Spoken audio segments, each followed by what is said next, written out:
మంత్రి నారా లోకేష్ కు సైతం అన్న అంటూ సంబోధిస్తూ తన ఇష్టమైన దైవంపై ప్రమాణం చేసి చెప్తున్నారని, ఎప్పుడూ ఇబ్బంది కలిగించే రీతిలో వివాదాస్పద కామెంట్స్ చేయనట్టు మరో సారీల పర్వం సాగించారు.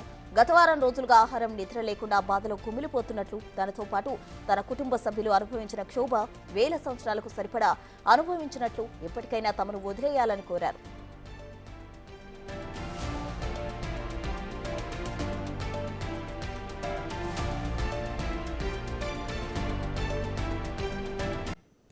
ఇటీవల సారీ చెప్తూ వీడియో విడుదల చేయడం వెనుక తాను ఎంతో ఆవేదనకు గురైనట్లు, ఇంకా ఎవరి పేరైనా మర్చిపోయింటే వారందరికీ మనస్ఫూర్తిగా క్షమాపణలు చెప్తున్నట్లు కోరారు. చివరగా వైఎస్ షర్మిల, సునీతలకు కూడా మీరు కూడా క్షమాపణలు స్వీకరించండి అంటూ కోరుతూ, సినిమాల పరంగా తాను ఫెయిల్ అయ్యాని, అలాగే పాలిటిక్స్ పరంగా కూడా ఫెయిల్ అయినట్లు శ్రీరెడ్డి లేఖలో పేర్కొన్నారు. కానీ ఈసారి లేఖలో కొత్త పేర్లు చేర్చారు శ్రీరెడ్డి.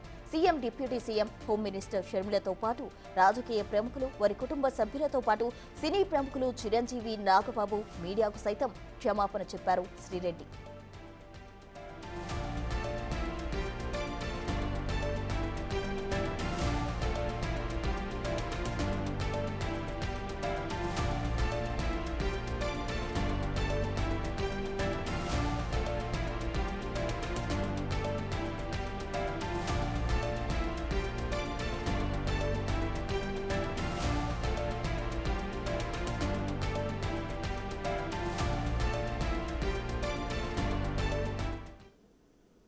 శ్రీరెడ్డి క్షమాపణల పర్వం కొనసాగుతోంది. దీనికి సంబంధించి మరిన్ని వివరాలు మా ప్రతినిధి శివ అందిస్తారు. శివ, ప్రశ్న మొత్తం మీద చూసుకుంటే శ్రీరెడ్డి గత 5 సంవత్సరాల కాలంగా అడ్డు అదుపు లేకుండా ఇష్టానుసారంగా వీడియోలు రిలీజ్ చేయడం, సోషల్ మీడియాలో అసభ్యకరమైన పోస్టులు పెట్టడంలో శ్రీరెడ్డి టాప్లో నిలబడ్డారు. అటు అప్పటి మాజీ ముఖ్యమంత్రి, ఇప్పటి ముఖ్యమంత్రి చంద్రబాబు ఫ్యామిలీపై, లోకేష్పై, పవన్ కళ్యాణ్పై, చిరంజీవిపై, నాగబాబుపై, పవన్ కళ్యాణ్ ఎంటైర్డ్ ఫ్యామిలీపై ఇష్టానుసారంగా పోస్టులు పెట్టిన వ్యక్తి ఎవరైనా ఉన్నారంటే వర్రా రవీంద్రారెడ్డి తర్వాత ప్లేసు శ్రీరెడ్డికే వర్తిస్తుంది. ప్రస్తుతం ఆమె ఈరోజు హాట్ టాపిక్గా మారింది. 2 రకాల లేఖలని ప్రస్తుతం ఆమె రాయటం జరిగింది. ఒకటి, వైఎస్ జగన్మోహన్ రెడ్డి భారతమ్మల పేరుతో ఒక లేఖ రాస్తే, నారా లోకేష్ అన్న క్షమించు అంటూ మరొక లేఖ రాశారు.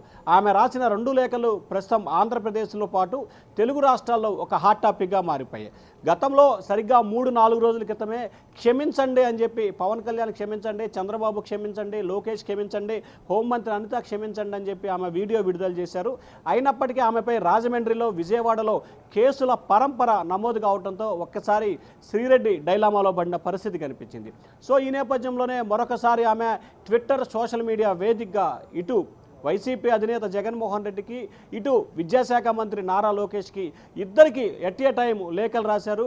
ఒకరినేమో మీ వల్ల తాము ఇబ్బందులు పడుతున్నాము, సోషల్ మీడియాకు సంబంధించిన పరిణామాల్లో తమను వ్యక్తిగతంగా, కుటుంబ సభ్యులను ఇబ్బందులు పాలు చేస్తున్నారు, దీనిపై దృష్టి సారించాలని చెప్పి జగన్కి లేఖ రాస్తే, లోకేష్ అన్న తప్పు జరిగింది క్షమించండి, ఏదనంటే డైరెక్ట్గా రాజకీయంగా చూసుకోవాలి, కానీ కార్యకర్తలు, నేతల మీద పడటం ఎంతవరకు సమంజసం, దీనిపై మీరు కూడా దృష్టి సారించాలి, తనని తన కుటుంబ సభ్యులని ఇబ్బందులు పాలు చేస్తూ కేసులు నమోదు చేస్తున్నారు, దీనిపై పునరాలోచన చేయాలి, మన్నించండి అంటూ కూడా ఆమె 2 లేఖలు రాసిన పరిస్థితి అయితే కనిపిస్తోంది. ప్రస్తుతం మరి శ్రీరెడ్డి రాసిన లేఖలకు సంబంధించి ఏపీ ప్రభుత్వం ఏ రకంగా వ్యవహరిస్తుంది, ఆమె లేఖలని సానుకూలంగా స్పందిస్తారా, లేకపోతే ఏదైతే టీడీపీ నేతలు, కార్యకర్తలు ఆమె చేసిన దానికి సంబంధించి కేసులు పెడితే చట్ట ప్రకారం చర్యలు తీసుకుంటారా, లేకపోతే శ్రీరెడ్డి క్షమాపణ కోరుతున్న నేపథ్యంలో ఆమె వరకు మినహాయింపిస్తారా అనేది ఇవాళ రేపట్లో క్లారిటీ వచ్చే అవకాశాలు అయితే కనిపిస్తూ ఉన్నాయి. ప్రసూన, శివ చెప్పండి. అయితే దీనికి సంబంధించి హోంమంత్రి అనిత కూడా రియాక్ట్ అయ్యారు.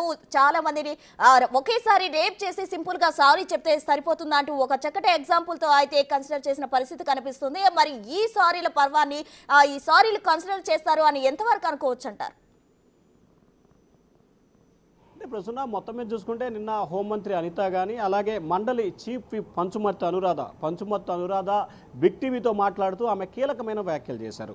ఒక మహిళని 10 మంది కలిసి రేప్ చేస్తే ఆ తర్వాత క్షమాపణ కోరితే సరిపోతుందా, ఇది సరైన విధానమా అనేది కూడా ఆమె డైరెక్ట్గా సూటిగా ప్రశ్నించిన పరిస్థితి కనిపించింది.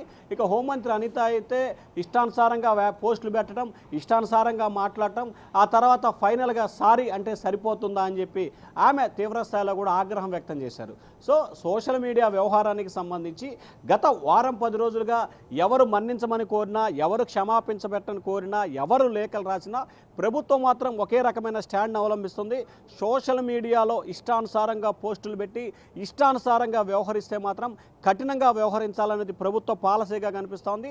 సో ఆ పాలసీ ప్రకారమే ప్రస్తుతం అయితే ఇటు తూర్పుగోదావరి జిల్లాలో శ్రీరెడ్డిపై ఒక కేసు, తాజాగా నిన్న రాత్రి విజయవాడలో మరో కేసు నమోదైంది.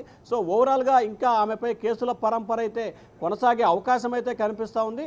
సో ఆమె తాజాగా లోకేష్కి లేఖ రాసింది కాబట్టి మరి లోకేష్ దీనిపై ఏ రకంగా స్పందిస్తారు, ఆ లేఖని పరిగణలోకి తీసుకుంటాడా లేదా అనేది కూడా ఉత్కంఠ కొనసాగుతూ ఉంది. Prasuna. Right Shiva, thank you.